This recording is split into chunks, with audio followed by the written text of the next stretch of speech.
欢迎来到新兴消息频道，请订阅频道，所以大家不要错过当天最热门的新闻。我们今天的时事通讯包括以下内容，从头到脚皆可替。向阳花赵丽颖给多少流量明星上一课？清明节档期的电影市场再一次展开了激烈的较量。然而热门影片中不说话的爱让人大失所望。张艺兴再次用实际行动证明，扮丑不等于好演技，聋哑类型的角色也不是他增加光环的工具，能把正常人物演明白都算他及格了。我想不等他成为粉丝口中的影帝，路人缘就要被自己蹩脚的表演败光了。相比之下，向阳花给了观众不小的惊喜，毕竟当下市场中女性话题还是更加吸引人，而且剧情聚焦了特殊的群体，拍出底层女犯人们重新出发、坚韧顽强的一面。上映4天后，票房已经突破8000万，预测总票房能达到2亿。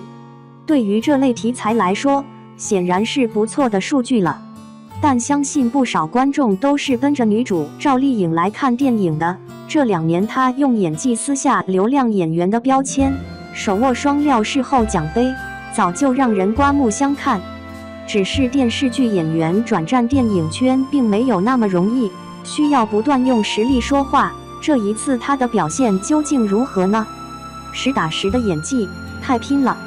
赵丽颖在剧中饰演的高月香，可以说是她这2年最有突破感的一个角色。为了赚钱，她不惜出卖色相直播，穿着性感暴露的情趣内衣陪榜一大哥聊天。不光是造型都大胆，镜头里的赵丽颖还坐姿豪放，表情轻佻，完全没有往日清纯端庄的样子，看得出来入戏很深。不过高月香不是真的没有羞耻心，不过是被生活所迫罢了。最扎心的一场戏就是她在酒店被客人冤枉偷东西，经理要求现场脱衣服搜身。当尊严被践踏的时候，她没有反抗，表情里见怪不怪的麻木。而得知自己被误会后，高月香第一个念头不是让对方道歉，而是说了一句白看啊，用钱道歉喽。眼里虽然含着泪，但有着不向生活低头的韧劲儿，看得人眼眶都跟着发酸。不仅如此，观众之所以能在高月香身上看到底层女性的困境，也是因为赵丽颖演得太真实了，实打实的表演极具张力。比如高月香当卖酒女，老板克扣她的工资，暗示她用身体来换钱。别看2人拉扯了一段时间，但高月香其实是半推半就的状态。当时她与黑妹确实走投无路了，甚至做好了牺牲自己的准备。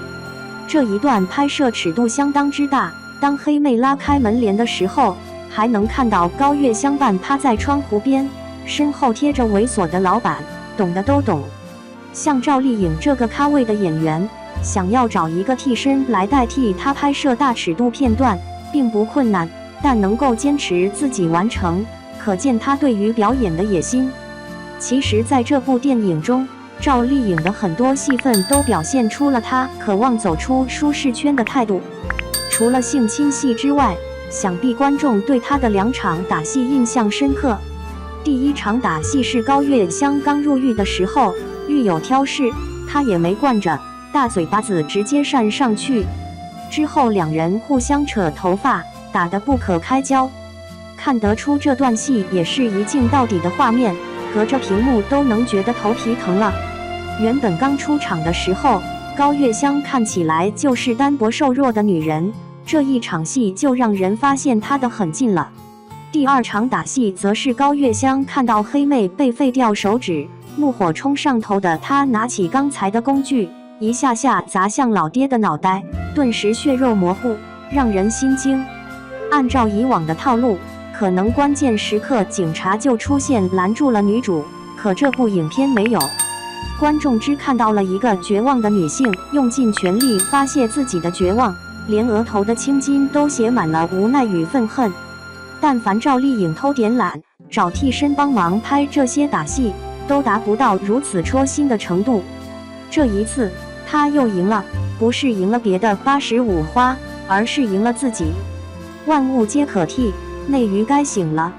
其实赵丽颖以前拍戏也没少被质疑用替身，但演员是需要成长的，她的进步就被大家看在眼里。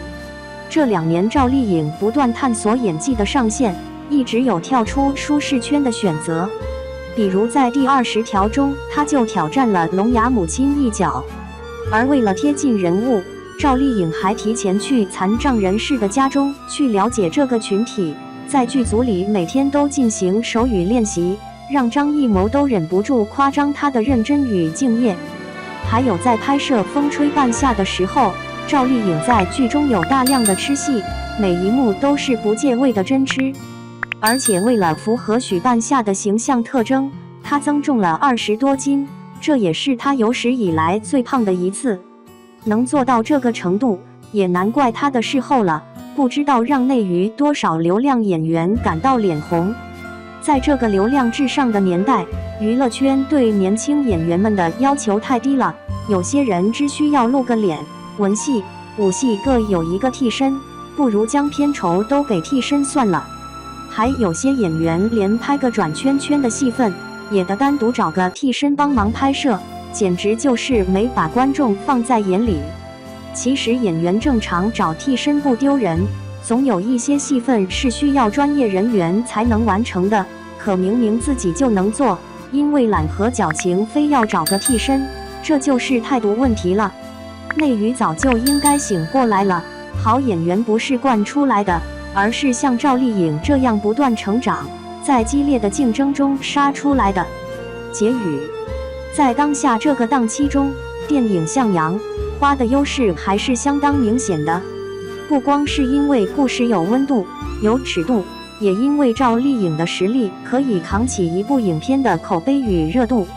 娱乐圈里从来不缺好看的女明星，唯独缺少努力且认真的好演员。很显然，赵丽颖的目标从来都不是当一个流量明星，而是踏踏实实演好每一作品，在演艺道路上不断前行。而她也确实做到了这一点，让观众看到了努力和回报是成正比的。赵丽颖爆裂反击《向阳》，花获清明档国产片票冠，由冯小刚执导，赵丽颖领衔主演，兰西亚特别介绍出演，绰妮、王菊、程潇主演的电影《向阳》花斩获清明档国产片票房冠军。截至4月6日24点整，影片总票房已突破8000万。近日，影片曝光报应不爽特别短片，高月香赵丽颖是回击人贩子狱友的挑衅，刀指黑心老板的欺负，怒砸贼窝头目等名场面接连上演，燃爽指数爆棚，令不少观众直呼人善不能被人欺，看高月香反击太解气了。自4月4日影片上映以来，已经连续3日蝉联清明档国产新片票房冠军，票房走势稳健，公映日更斩获全网热搜100家。影片虽然聚焦底层群体的现实故事，却摒弃传统的苦难叙事，转而强调角色的韧性力量与顽强的生命力，构建了更适配当下反内耗情绪的爽文叙事，也让电影成为了一面镜子，照见了国产电影正在发生某种变革，让高月香们终于被看到了。刑满释放后，高月香与黑妹兰西亚是决心靠自己打拼，换一种人生活法，却遭遇重重阻难。偏见与冷眼是他们生活中的家常便饭，既然已跌落谷底一无所有，那便也无所畏惧。有仇当场报是高月香的处事态度，挑衅的人贩子狱友，戴有色眼镜污蔑人的酒店住客，企图骚扰人的无良老板，目中无人蛮横的头目老爹，所有欺负过他的人都一一付出代价。生活无法埋灭他这颗爆裂生长的种子。不少观众看完影片之后，表示被高月香等人展现的蓬勃生命力所感染。在被酒店住客污蔑成小偷要求搜身时，高月香的尊严虽暂时被践踏，但眼神中却是不容忽视的坚毅，而后向住客索赔的那句拿钱对不起喽神色坚定。赵丽颖把握了高月香此刻复杂的情绪，展现了高月香如野草般顽强的生命力。兰西亚在黑妹与黄毛的分别戏中，特写的眼睛中尽是离开贼窝去意已决，倔强又勇敢。主演绰妮、王菊、程潇在影片中也有精彩的表现，他们细腻的演绎让观众真切感受到了角色之间的羁绊与温情。网友纷纷表达了对向阳花小队的喜爱，因为善良聚到一起的一群人，朋友之间互助，看得人心里暖暖的。电影《向阳花》正在热映，眼下这部影片还在持续上映中，不知道你觉得赵丽颖在里面的表现够不够出色呢？